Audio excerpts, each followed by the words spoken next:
5 messages you should never send to a guy that you like. I'm dating coach Hayley Quinn, and I don't like videos which say, thou shalt not send that message, because you know what? You're an adult, intelligent, grown-up woman, and you know what is right for yourself. However, as much as I'm convinced you'd be an amazing partner if someone was lucky enough to meet you, when it comes to the world of messaging and what to write online, if we somehow don't communicate ourselves properly, this can be an easy way for people to misconstrue what you're about and you to lose out on opportunities to meet amazing guys. So in this video, I'm going to go through 5 kind of common messaging errors or things that I would personally avoid doing if you are looking to meet an awesome guy.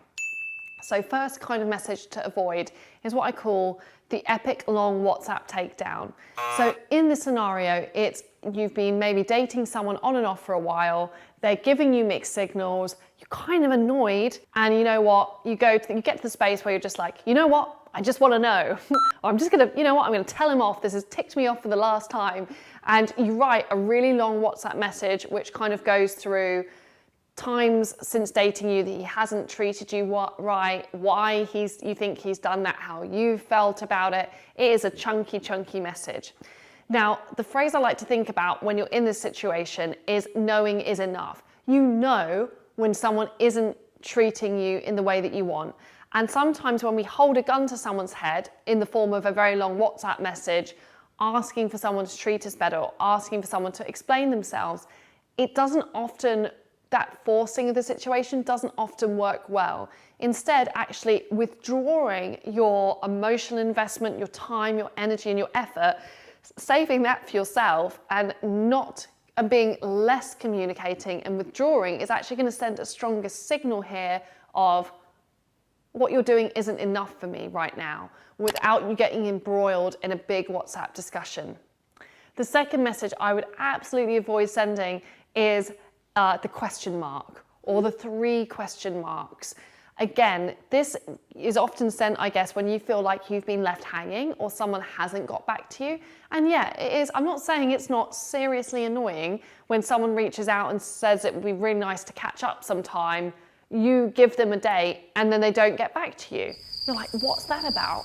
However, rather than really labeling this to really aggravate you too much and then expressing that aggravation through the question mark or the double question mark message, I would instead just make a mental note that this person's a little bit flaky, unlikely to be able to give you what you want, and to not respond next time and to let it go. Because from this perspective, instead of being, again, too attached to this one opportunity, you're instead thinking, you know what, that was just the potential for something. It was never realized, and because of that, there's no reason for me to get that het up about it. I'm just going to let it go. And a lot of the reasons you want to do this isn't to play it cool and seem cool to them, although it does often avoid you sending messages that you then look back on and you're like, ah. But what it does do is it helps you to feel calm and relaxed and actually to not invest all of your emotional energy into situations that aren't going to work out for you. The third message that I'd really advise you to avoid is the message that implies, I'm totally cool with this, we can just move on. Now this could happen, for instance, if you've had a point of disagreement or you found somewhere when you're dating a guy that what he wants and what you want aren't lining up.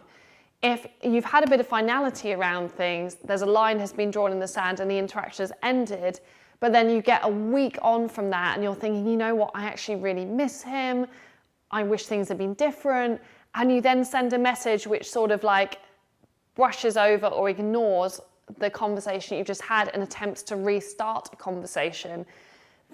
Tends to not be a good idea and not a good route to go down. To start with, as we know, all good relationships have to have the investment and effort from 2 sides.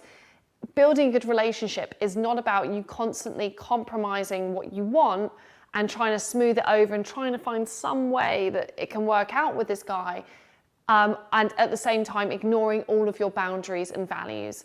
Also, I know it's so hard, but often that when you want to reinstigate things, it's just because you're in that awful period that happens after an interaction ends or you have a mini breakup with someone that you've been dating, and no one new has turned up for you yet. So you're feeling like you're missing that attention, you're missing that connection.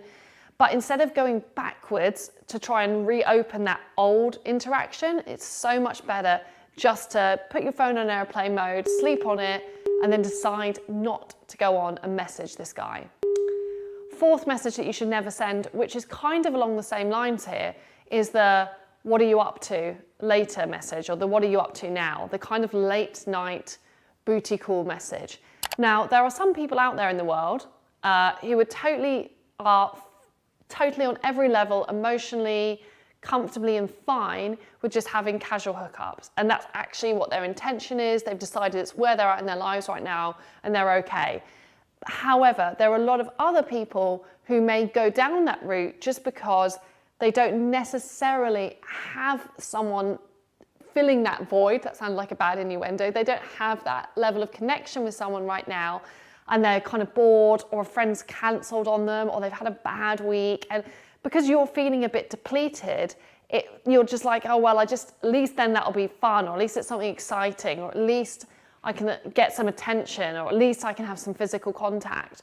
But when you're in that at least mindset, again, it's often not what's going to work out for you better long run. If you are reacting to stuff that's going in your life, rather than making a conscious decision that having casual relationships is what's good for you right now, I would try your best to avoid that. And again, airplane mode is really, really good, as is putting your phone in the other room, as is, you know what, if your friend has cancelled on you, having a bath, chilling out and having an early night, that's all okay and that's all good. The fifth and final message that you want to avoid is the push him away message, which comes from the mindset of, if he really wants me, he'll fight for me. Now, I don't know where this bogus dating mindset came from. I feel it must be from the world of rom-coms or romantic novels or something like that. Whilst in theory you're thinking, well, if I give him this push, then by him fighting his way back, he's going to have to prove how much he likes me. What you're actually creating for yourself is a cycle, a boom-bust cycle, where you only feel loved, or you only feel someone's attention towards you when there's all this drama surrounding it. You know, you want to throw the challenge down. By him overcoming the challenge, you reunite. So it's constantly on-off. And as someone who's kind of bought the t-shirt, if you've watched my TED talk for the on-off boom-bust relationship, again, this isn't really getting you anywhere. It's certainly not progressing you towards being able to have a healthy, loving, stable, and awesome relationship that you really, really deserve. If you want to hear more about how you can create that for yourself, I'd really love to advise you to go over to hayleyquinn.com/real love. The link is below this video. I've got some videos there for you which will hopefully help you towards that. And if you've liked this video, please give it a like, a comment, or of course, subscribe to my channel where I've got lots more advice on text messages. See you again soon.